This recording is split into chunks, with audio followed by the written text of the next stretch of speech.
Hello everyone. आज मैं part 9 पे हूँ, plinth of direct selling, network marketing और MLM के पार्ट 9 पे। अब आज चैप्टर है चैप्टर नंबर 17, उधार ना करने की नीति। इस बिज़नेस का एक अनूठी खूबी है, इसमें कोई उधार या खाता नहीं होता। आप कुछ लेते हैं तो आपको उसी समय उसके लिए पैसे दे देने चाहिए। इसके लिए कोई अकाउंट रखने की ज़रूरत ही नहीं है। तो सबसे बड़ी खासियत क्या है कि इस बिज़नेस में कोई उधार का खेल होता ही नहीं है। और जैसा कि मैंने पहले ही बताया था, मैं ये जो सारे इन्फॉर्मेशन शेयर कर रहा हूँ वो दीपक बजाज जी के बुक से कर रहा हूँ। नेक्स्ट है, किसी भी स्थिति में अपलाइन और डाउनलाइन को किसी प्रकार का कोई लोन या उधार मत दीजिए, ना ही लीजिए। इस बिज़नेस में किसी के पास भी अकाउंट बुक खाता नहीं होना चाहिए। सारी पेमेंट साथ के साथ की जानी चाहिए। सबसे बड़ी खासियत क्या है इस बिज़नेस की, मुझे क्या अच्छा लगता है कि इस बिज़नेस में आपको क्रेडिट का या फिर बाद में पेमेंट का कोई ऑप्शन होता ही नहीं है। और आपको कोई भी अकाउंट का सिस्टम देखना ही नहीं है, सारा कुछ कंपनी देखती है। जब भी आप कोई प्रोडक्ट परचेज करते हो या कोई प्रोडक्ट परचेज कस्टमर आपका करता है तो कंपनी जो है आपका कमीशन खुद ब खुद देती है। यहाँ पे कोई भी अकाउंटिंग सिस्टम रखने की ज़रूरत होती नहीं है, सारा कुछ कंपनी करती है। कोई भी कंपनी डिस्ट्रीब्यूटर को अपने उत्पाद या उधार पर नहीं देती, जैसा कि मैंने कहा। तो आपको अपलाइन टीम के सदस्यों को किसी प्रकार का उधार क्यों दें। सारे टूल्स एवं प्रोग्राम टिकटों की एक कीमत होती है जिसकी एडवांस में कीमत अदा की जाती है। तो क्यों कोई एक डिस्ट्रीब्यूटर प्रोग्राम के टिकट और टूल्स किसी को भी उधार दे। तो नॉर्मली क्या होता है हमारे बिजनेस में जो है वो इवेंट होते हैं, इवेंट के टिकट होते हैं। वो टिकट के पैसे आप जो है डिस्ट्रीब्यूटर से लीजिए, ना कि आप उन्हें जो है बाद में देने के लिए बोलिए, ये गलत है। वो जो सीखेंगे उससे उनके बिजनेस में उनको फ़ायदा होगा, तो उनको पेमेंट पहले करनी चाहिए। इसकी ज़रूरत क्यों है? सबसे बुरी बात यह है कि जब यह होता है तो लगता है कि यह एक छोटा सा ना बताने लायक या कोई नुकसान नहीं करने वाला काम है, पर थोड़े ही समय में यही काम लोगों के बीच गलत उम्मीदें पैदा करती है और इससे टीम में गलत संस्कृति पनपती है। आप अगर सोचते कि चलो भैया एक टिकट है, कोई बात नहीं, कर देता हूँ, बट ये धीरे धीरे लार्ज स्केल पे जो है लंबा चला जाता है। क्योंकि जब आपकी टीम बढ़ती है तो बाकी के लोग भी उसी चीज़ को अनुसरण करने लगते हैं, जिससे कि उन सबको प्रॉब्लम आने लगती है। फाइनेंस का प्रॉब्लम आता है, मनी का प्रॉब्लम आता है, जिससे रिलेशन ख़राब होता है। तो it's better to do it very transparent way में। हम डुप्लीकेशन के बिजनेस में हो और गलत आदतों को दोहराने की आदत अच्छी आदतों को अपनाने से 10 गुना ज़्यादा जल्दी लगती है। एक बार आपके संस्थान में लोगों ने यह आदत अपना ली तो यह वर्षों की कोशिशों से बने पूरे संस्थान को बर्बाद कर देती है। हमारे बिजनेस का मूल मंत्र है डुप्लीकेशन।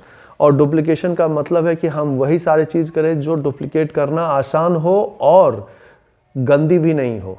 क्योंकि लोगों को जो है गलत चीज़ें जल्दी समझ में आती है। तो आप अगर इसको नहीं करेंगे, अगर आप ट्रांसपेरेंट रखेंगे, पेमेंट पहले लेंगे, ना कोई उधार देने ना लेने की बात करेंगे, तो फिर आपकी टीम में भी जो है सेम जो है प्रोसीजर फॉलो किया जाएगा, जिससे सारे की टीम जो है वो स्मूथ वे में काम कर पाएंगे। नेक्स्ट है 18, बहुतों को स्पॉन्सर करें पर कुछ को ही चुने। कुछ लोगों के सपने या प्रतिबद्धता बड़ी नहीं होती या उनका बर्ताव सही नहीं होता। कुछ अन्य घमंड से भरे होते हैं जो टीम भावना और समर्पण के साथ काम करना ही नहीं चाहते। तो इससे पहले कि मैं यह निर्णय लूं कि मैं अपनी ज़िंदगी का एक भाग किसी अन्य को देना चाहता हूं, मुझे ये सुनिश्चित कर लेना चाहिए कि क्या ये वह इसके लायक है। दीपक बजाज जी कहते हैं, हालांकि आप अनगिनत लोगों को स्पॉन्सर कर सकते हैं, पर आप मुट्ठी भर लोगों के साथ ही काम कर सकते हैं। उन्हें बुद्धिमानी से साथ चुनें। यह बहुत ही दिलचस्प बात है कि इससे पहले कि आप लोगों को चुने, लोग खुद ही कंपनी छोड़ देते हैं या वे खुद ही यह संकेत दे देते हैं कि वह इसके लिए सही नहीं है। उन दो लोगों के बीच एक खास अंतर होता है, जो बिजनेस को एक शौक रुचि की तरह करते हैं और जब कोई इसे बिजनेस की तरह करता है या कोई पूरे समर्पण या सिर्फ समर्पण का दिखावा करता है। अगर आप अपनी आंखें एवं कान खुले रखते हैं तो यह अंतर साफ दिखाई देता है। जो लोग आपके साथ काम शुरू करते हैं उन सब को आपको अपना पूरा सहयोग देना चाहिए, पर धीरे धीरे आप यह गौर करें कि आपको उन लोगों पर अपना समय लगाना चाहिए जो इसके सुपात्र हैं।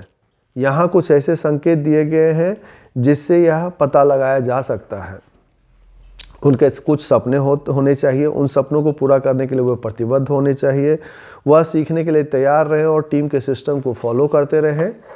वह अपनी पूरी टीम के साथ सारे इवेंट में शामिल हों। वह अपने शब्दों की इज्जत करें और उन्हें पूरा करने के लिए प्रतिबद्ध हों। उन्होंने इस बिज़नेस को अपनी प्राथमिकता बना लिया है और इस बिज़नेस के लिए समय निकालने के लिए तैयार है।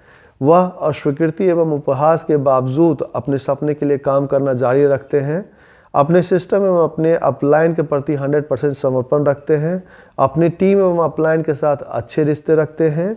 अच्छा स्वभाव और किसी के साथ कोई बकाया खाते नहीं रखते हैं।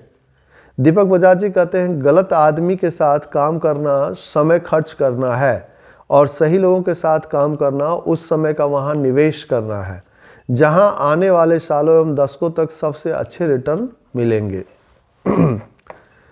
एक राइटर हैं किम यार्ट, वो कहते हैं, अगर आप अपने समय की इज्जत नहीं करेंगे तो कोई और भी नहीं करेगा। दूसरों को अपना समय एवं टैलेंट मुफ्त में देना बंद कर दीजिए। टीम के सदस्यों के प्रगति की समीक्षा करते समय अपने टीम के सदस्यों को हर संभव मदद करें, पर याद रखें कि बड़ा सुधार सिर्फ प्रोग्राम से ही होता है। यह सुनिश्चित करें कि हर कोई प्रोग्राम में शामिल हो।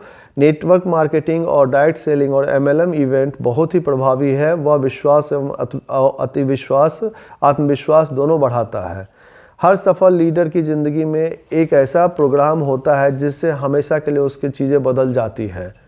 इवेंट में सबसे मिलिए, उन लोगों को मदद कीजिए जो अपना काम सही तरीके से कर रहे हैं।